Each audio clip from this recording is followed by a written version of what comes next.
Assalamualaikum warahmatullahi wabarakatuh. Selamat pagi, siang, sore, rekan-rekan semuanya. Pada kesempatan kali ini, kami akan mempresentasikan mengenai sistem pakar untuk mendiagnosa penyakit pernapasan dengan metode Bayesian Network. Nah, sebelum masuk ke materi utama, perkenalkan terlebih dahulu anggota tim kami, yaitu saya sendiri, Akbar Saiful Rizal dengan NPM 227006028. Kemudian ada rekan Aulia Rahman dengan ujung NPM 007. Kemudian ada rekan saya Delvan Ramadan dengan ujung NPM 010. Dan rekan saya yang terakhir yaitu Rahmat Mardika dengan ujung NPM 029. Baik, sebelum kita masuk lebih jauh, mari kita bahas apa itu Bayesian Network. Bayesian Network merupakan salah satu probabilistic graphical model atau PGM yang sederhana yang dibangun dari teori probabilistik dan teori graf. Teori probabilistik berhubungan langsung dengan data, sedangkan teori graf berhubungan langsung dengan bentuk representasi yang ingin didapatkan. Sebagai contoh, sebuah Bayesian network dapat mewakili hubungan probabilistik antara penyakit dan gejala. Bayesian network dapat digunakan untuk menghitung probabilitas dari gejala dari berbagai gejala penyakit. Nah, metode Bayesian Network merupakan metode yang baik di dalam mesin pembelajaran berdasarkan data training dengan menggunakan probabilistik bersyarat sebagai dasarnya. Bayesian Network atau jaringan Bayes juga dikenal sebagai jaringan kepercayaan dari jaringan Bayes yang pendek dan masih merupakan probabilistik graphical model atau PGM dengan edge berarah yang digunakan untuk mempresentasikan pengetahuan tentang hubungan ketergantungan atau kebebasan di antara variabel-variabel domain persoalan yang dimodelkan. Nah, untuk cara kerja Bayesian Network sendiri itu, yang pertama, membangun struktur jaringan. Struktur Bayesian Network dibentuk dengan menentukan variabel-variabel yang saling berhubungan dan mengidentifikasi hubungan kausal di antara variabel-variabel tersebut. Ini dilakukan dengan menentukan node dan menghubungkan node dengan arah atau edge. Kemudian yang kedua itu menetapkan probabilitas bersyarat. Mengisi tabel probabilitas bersyarat atau conditional probability table atau CPT untuk setiap node. CPT ini menyatakan kemungkinan bahwa node tersebut akan berada dalam suatu kondisi tertentu, mengingat kondisi dari node-node induknya. Kemudian yang ketiga itu inferensi. Inferensi dalam Bayesian network adalah proses menghitung probabilitas suatu variabel atau beberapa variabel. Berdasarkan informasi yang diberikan pada variabel lain, inferensi digunakan untuk menjawab prediksi dan diagnostik. Dan cara kerja yang terakhir yaitu pemutakhiran berdasarkan bukti baru. Bayesian Network memiliki kemampuan untuk memperbarui probabilitas setiap kali bukti baru diberikan. Proses ini disebut belief updating atau belief propagation. Ketika kita memiliki informasi baru mengenai satu atau beberapa variabel dalam jaringan, kita dapat memperbarui probabilitas node-node lain berdasarkan bukti-bukti tersebut. Baik, untuk materi mengenai hubungan Bayesian network dengan netisa akan dilanjutkan oleh rekan saya. Kepadanya saya persilakan. Baik, terima kasih. Selanjutnya saya akan menjelaskan hubungan antara Bayesian Network dengan Netika. Nah, Netika ini adalah perangkat lunak yang dirancang khusus untuk membangun, mengelola, dan melakukan analisis pada teknik Bayesian Network. Netika itu sendiri memudahkan pengguna di dalam proses memodelkan Bayesian Network dengan cara menampilkan grafis dan intuitif di mana pengguna dapat menggunakan node serta menentukan probabilitas awal dan mengatur hubungan antara node dengan cara yang lebih mudah. Dengan Netika, pengguna dapat membangun model Bayesian Network tanpa perlu menulis kode yang kompleks dan menjadikannya cocok untuk bagian bidang penelitian maupun membuat aplikasi praktis. Maka hubungan Bayesian Network dengan Netika adalah cara kerja tools eh, Bayesian Network menggunakan Netika.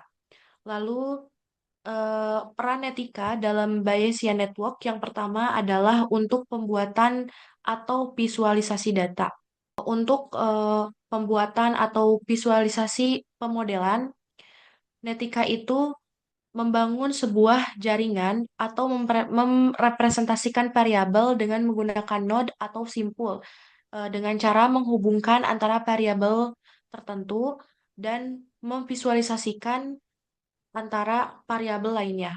Lalu yang kedua memiliki peran untuk menghubungkan inferensi dan prediksi. Nah, penggunaan etika itu sendiri memungkinkan pengguna untuk melakukan inferensi, yaitu memprediksi nilai atau status suatu variabel berdasarkan nilai variabel lainnya. Misalkan diketahui beberapa variabel. Nah, netika ini digunakan untuk memperkirakan probabilitas suatu kejadian untuk mengidentifikasi kemungkinan variabel yang tidak diketahui. Lalu, analisis sensitivitas. Analisis sensitivitas memiliki peran dalam tools Netika untuk membantu melihat atau memvisualisasikan seberapa besar pengaruh perubahan dalam variabel tertentu terhadap hasil yang diinginkan. Lalu yang keempat adalah untuk mengenali parameter. Nah, Netika ini sendiri karena menyediakan alat untuk mempelajari struktur dan parameter jaringan dari data, maka memungkinkan untuk pengguna yang menggunakan model Bayesian Network dengan etika ini langsung bisa melihat visual dari data itu sendiri. Selanjutnya yaitu peran terakhir adalah simulasi.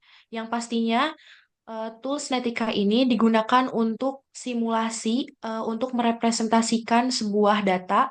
Salah satunya pada kasus yang kita angkat adalah mengenai sistem pakar, maka Netika ini digunakan untuk membangun model serta menjalankan simulasi di mana akan menghasilkan inferensi berbentuk probabilitas yang nantinya akan digunakan untuk membantu keputusan si pengguna itu sendiri.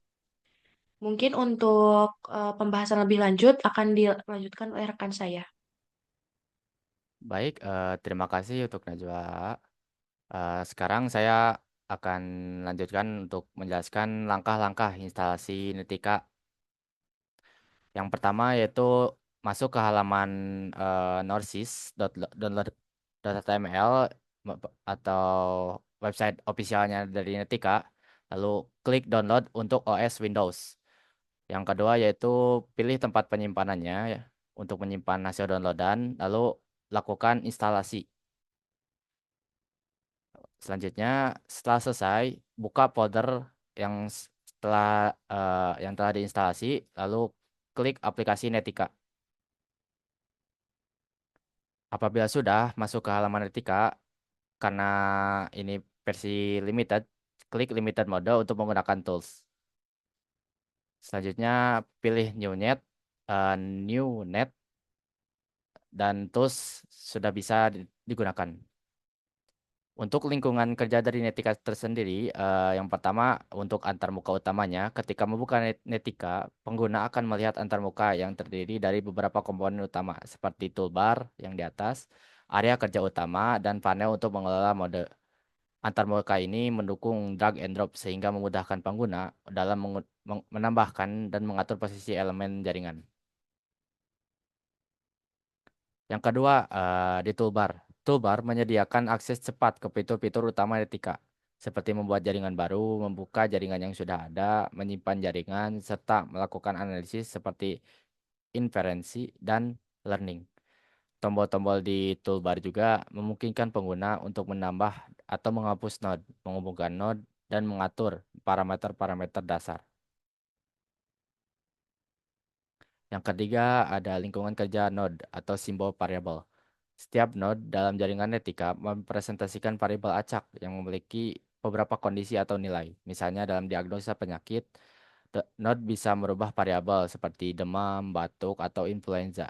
Setiap node memiliki parameter yang dapat diatur. Setiap seperti nilai probabilitas bersyarat yang menunjukkan seberapa besar kemungkinan suatu nilai muncul berdasarkan nilai variabel lain yang terkait.